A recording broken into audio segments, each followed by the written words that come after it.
I think Sammy Basallo is about to go on a hot streak. He's so going to be on the bench tonight too, and it's the smart decision. It just sucks. Yeah, so because lefty on the mound. But we both agreed on it, and let's get into it. I think you could argue that was two of the best at bats Samuel Basallo has had. I'll say it, in his career. Watching it yesterday, and I'll break it down here with the clips, and I tweeted this out last night, that those two hits that Sammy had were the two best swings of the year by far. And yes, he's hit some missile home runs, but those on the way he hit the baseball and the magnitude of the moment by far just absolutely crushes any other situation. So, Zach, we can go to the 2-strike base hit to tie the game in the 9th. Can we pull that up real quickly? Yep. So what I want to talk about here is, sorry, I can't. My laptop is just heel cinnamon. It's not pulling up. Is it running? Well, no, I have just a solid picture up right now. Oh, I just don't see anything. Oh, there it is. Now it's yeah. Okay, so what I want people to understand with this, and actually we can take the graphic off for a second, so I can. Can you show my face real quick so I can? Yeah. So what I want to talk about here is 2 strikes. You have to shorten up, and the crowd's into it. The Royals are on a losing streak. They're trying to end it, and quite frankly, they were the better team up until this moment. They were. Runners on base, they didn't get them in, but the Orioles didn't have any hits since the first inning until this moment. But Sam Basallo, what I love as a left-handed hitter, what I want people to understand is that when things aren't going well, and for Sam, he was frustrated just a few nights ago, and he was rolling over on the baseball and not staying through it. When you have that result, your swing can get a little bit long, or you feel like you're out of sync.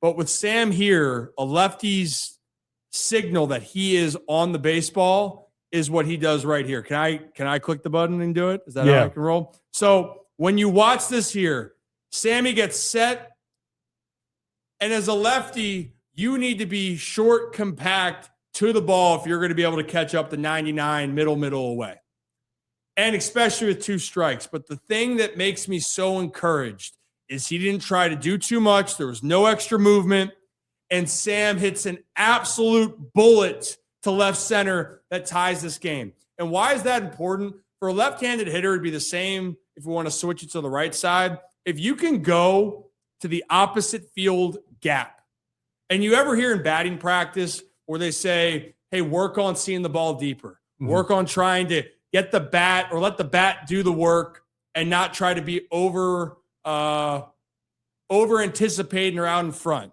Let the ball travel and let your natural game or your ability take over. Because when things aren't going well, you feel like your setup's out of place. You feel like your front shoulder might pull away and the bat gets long. But on that swing right there, you cannot have any wasted movement. It is strictly get to your firing position and swing. And it was short, crisp, compact, and it was a huge moment in the game. And for Sam, that was almost a feeling of going, all right, that's going to lock me back in, because let's go to the next at bat, because this is where it was a big telling sign. And I talked about when you have off-speed pitches, when you have pitches in general where you don't feel great, you might roll over and hit the ball to second or pop up or strike out. Now he's going to get that off-speed pitch. He just hammered a fastball. Now he's getting an off-speed pitch. And he's going to hit this ball once again to left center.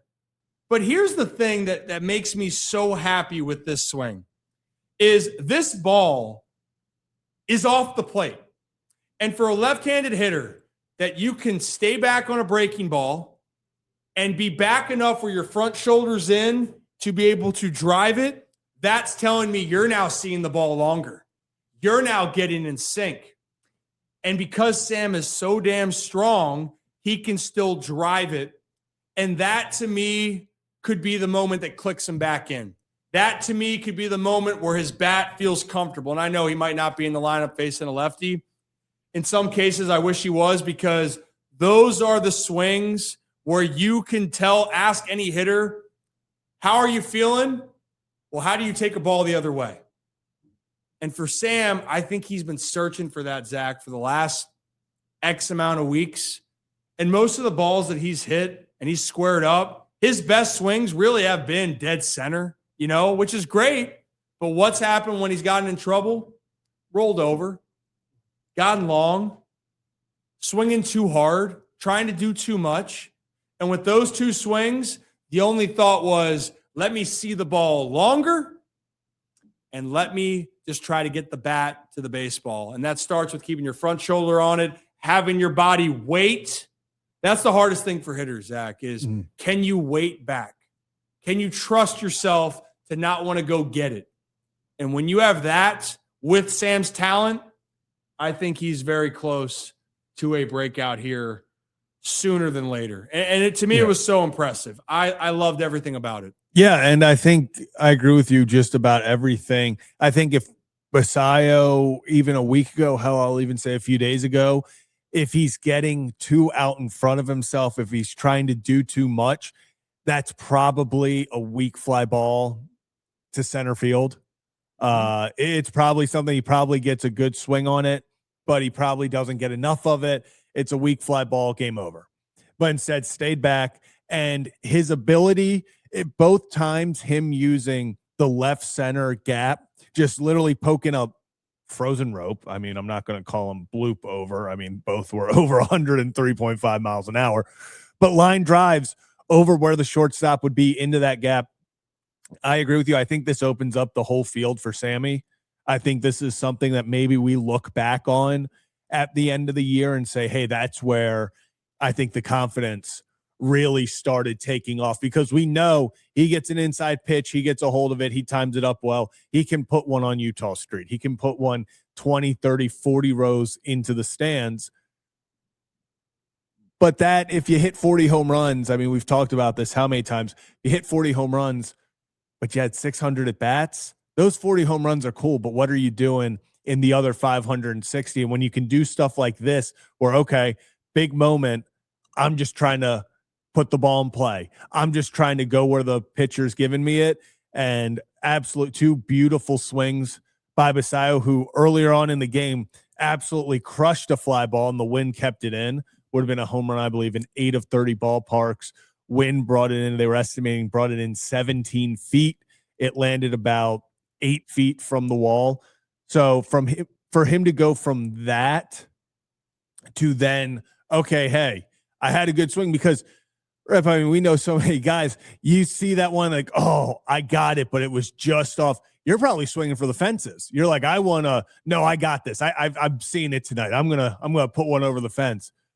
Well, hey, how you doing? Okay, I'm gonna stay back through the zone, put a line drive over the shortstop. That was the most impressive at bat, back-to-back at bats, especially. But that 9th inning with everything on the line, 2 strikes, young hitter. And I will say the second at bat in the 12th inning was so impressive to me because of how it started. There was a blatant ball 1 on the first pitch. Sammy taps his helmet. He's like, hey, I'm going to challenge. Ump's like, oh, that's awesome. Bad news, you guys don't have any challenges. So you're not challenging. Blatant ball 1. It was probably about 2-3 inches out off the plate. Next pitch, off speed, down low. Sammy swings over it, completely misses it. Now you're down 0-2 in a count where you're frustrated because you're like, okay, that first pitch was not a strike. And now I chased because I'm hyped up. For him to be able to calm himself down, stay in that at bat, and deliver the way he did, that's the sign of someone who's starting to get confident at the plate. And coaches or teammates will say the sexiest swings that we watch is when the hitter goes the opposite field with authority. That's where you go, damn, that is sexy. That looks good. But it's also telling us, oh, you're locking in now, because you don't drive that baseball if you're not feeling more connected and in sync. And all the great hitters, Aaron Judge, I'll use him with the Yankees, we used Eddie Murray because Eddie, we'll explain in a second. But Aaron Judge, what's he say? His approach, I'm trying to hit a line drive over the second baseman's head. How many times does Aaron Judge actually do that? Not very often, but Aaron Judge, simple approach. Eddie Murray, same thing. I'm not trying to hit a home run. I'm trying to keep a simple approach. I'm going to try to drive the baseball. And then I'm going to have a game plan each time, but I'm not trying to overswing. And I think a guy like Sammy, when he understands his body a little bit more and he's got the ability to drive the ball to all parts of the ballpark, less is more for all hitters. And once you can unlock that, a lot of special things can happen. But Sammy Basallo, let's look back at this game. And I hope that this is the case. And I'm really confident that this could be the moment where Sam could finally settle in and showcase why he is the top catching prospect in all of baseball and why he did sign that extension and why Oriole fans, you should believe the hype in him. But give him time. Young, still learning. But above all, once he figures out himself, that's where the big growth is going to be. So if you are new to the channel, hit that like and subscribe button. Ryan Ripken Show, we do this live Monday through Friday right here on YouTube, X, and Facebook.